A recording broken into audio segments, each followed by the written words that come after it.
Big breaking news Tripura থেকে। ত্রিপুরার গ্রাম থেকে পাহাড়, ত্রিপুরার বিভিন্ন রাজনৈতিক গুরুত্বপূর্ণ প্রেক্ষাপট, ডাবল ইঞ্জিন থেকে এডিসি, ত্রিপুরার প্রশাসন থেকে ত্রিপুরার ইতিহাস, ত্রিপুরার রাজন্য শাসিত আমল এবং ত্রিপুরার সৌন্দর্য। এক কথায় ত্রিপুরার A to Z আপডেট এবং নিউজ পেতে আমাদের ইউটিউব চ্যানেলকে এখনই সাবস্ক্রাইব করুন এবং নিচে দেওয়া বেল আইকনে প্রেস করুন, কারণ কেন আমরা আপনাদের সামনে ত্রিপুরার সাউথ থেকে নর্থ গুরুত্বপূর্ণ খবরগুলি পৌঁছে দেবার একান্ত বদ্ধপরিকর। এডিসিতে সুতা এবং ক্রয়কে কেন এডিসিতে সুতা ও ওটু ক্রয়কে ঘিরে প্রায় ৩০ কোটি টাকার নজিরবিহীন আর্থিক অনিয়ম ও দুর্নীতির গুরুতর অভিযোগ প্রকাশ্যে আনলেন প্রাক্তন সাংসদ রেবতী ত্রিপুরা। রবিবার তিনি এই বিস্ফোরক মন্তব্য করেন। কাঞ্চনপুর কেন্দ্রের বিজেপি এমডিসি শৈলেন্দ্র কুমার নাথ ও তার এমডিসি তহবিল থেকে জনজাতি মহিলাদের স্বনির্ভরতার জন্য নিজে সুতো ক্রয় করেছেন প্রতি কেজি 457 টাকা করে। অথচ এই ধরনের সুতো এডিসির সদর দপ্তর থেকে কেন্দ্রীয়ভাবে কেনা হয়েছে প্রতি কেজি 998 টাকা দরে।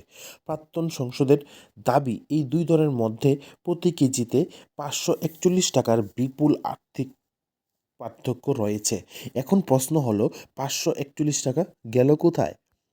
এই স্বাভাবিক দরের ব্যবধানকে কাজে লাগিয়ে সুতো ক্রয়ের নামে কয়েক কোটি টাকা আত্মসাৎ করা হয়েছে। রেবতী ত্রিপুরার কথায় এটি কোনো প্রশাসনিক ভুল বা হিসাবের গোলমিল নয়, বরং সুপরিকল্পিত আর্থিক লুটপাট।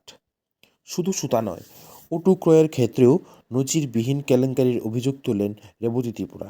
তিনি বললেন, জনজাতি উন্নয়নের নামে যে প্রকল্পগুলি গ্রহণ করা হয়েছিল সেগুলি কার্যত দুর্নীতির উৎসে পরিণত করা হয়েছে। আপনারা একটা জিনিস চিন্তা করে দেখুন, সরকার যে জায়গায় বলছে সবকা সাথ সবকা বিকাশ এবং সরকারি পরিকল্পনাগুলিকে গ্রামের প্রত্যন্ত অঞ্চল দিয়ে পৌঁছে দেওয়ার সরকার যে চিন্তাধারা নিচ্ছে, সেই জায়গায় যদি এই রকম দুর্নীতি হয়ে থাকে, তাহলে প্রত্যেকে বা জনজাতির অংশের মানুষ থেকে শুরু করে সাধারণ মানুষরা কিভাবে সরকারের বিভিন্ন পরিকল্পনা সঠিক সময়ে হাতের কাছে পাবে? এই দুর্নীতিমূলক লেনদেনের সঙ্গে এডিসির প্রাক্তন সিইউসিকে জমাতিয়া সরাসরি যুক্ত রয়েছে বলে অভিযোগ করেন প্রাক্তন সাংসদ। পাশাপাশি এডিসির কার্যকারী সদস্য ভবরঞ্জন রিয়াংকে ১ নম্বর দুর্নীতিবাজ বলে কড়া ভাষায় তিনি আক্রমণ করেন। তিনি রেবতী ত্রিপুরার এই বক্তব্যে কিন্তু খুশি নাও হতে পারেন, কিন্তু রেবতী ত্রিপুরা এই জিনিসটি সবার সামনে তুলে ধরার জন্য ত্রিপুরাবাসীর পক্ষ থেকে অসংখ্য অসংখ্য ধন্যবাদ। দুর্নীতি করা যেমন অপরাধ এবং দুর্নীতিকে চাপা দেওয়াও সেই রকম সমান অপরাধ। রেবতী ত্রিপুরার এই কাজকে আমাদের ইউটিউব চ্যানেলের পক্ষ থেকে অসংখ্য অসংখ্য ধন্যবাদ জানাই।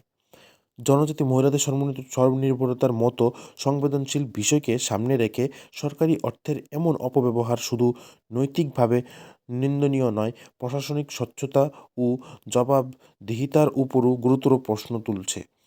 এই অভিযোগ প্রকাশ্যে আসতেই এডিসির অন্দরমহলে তীব্র চাঞ্চল্য ছড়িয়েছে। বিভিন্ন মহলে শুরু হয়েছে আলোচনা ও সমালোচনা। তবে এই বিষয়ে এডিসি প্রশাসন কিংবা অভিযুক্ত ব্যক্তিদের পক্ষ থেকে সংবাদ লেখা পর্যন্ত কোনো ধরনের প্রতিক্রিয়া কিন্তু দেখা যায়নি।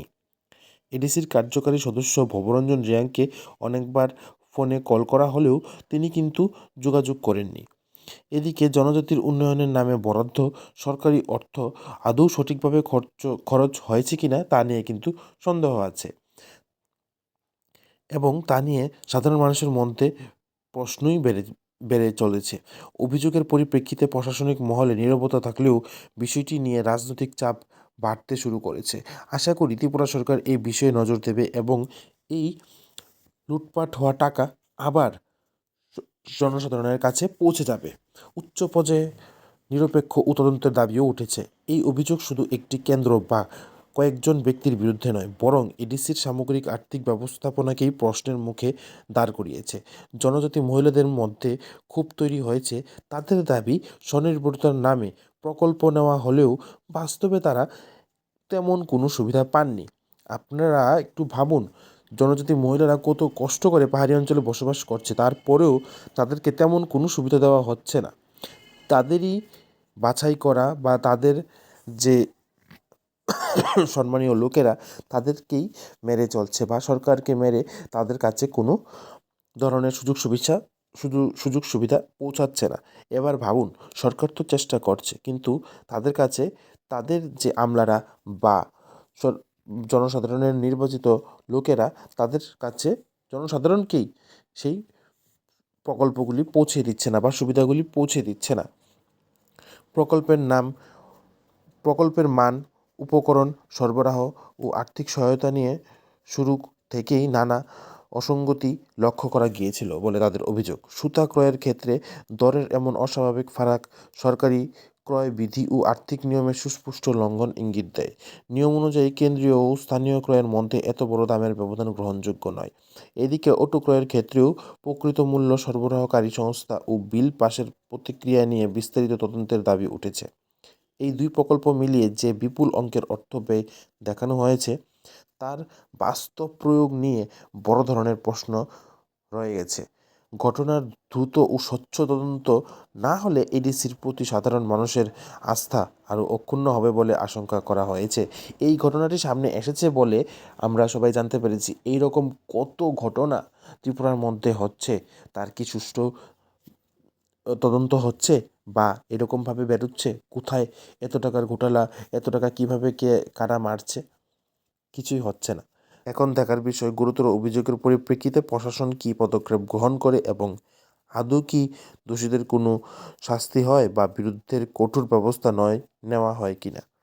তাহলে আজকের জন্য সংবাদ এতটুকুই। আপনারা সবাই ভালো থাকুন, সুস্থ থাকুন এবং নতুন জব নোটিফিকেশনের জন্য আমাদের ইউটিউব চ্যানেলের সাথে থাকুন। ধন্যবাদ আপনাদের প্রত্যেককে।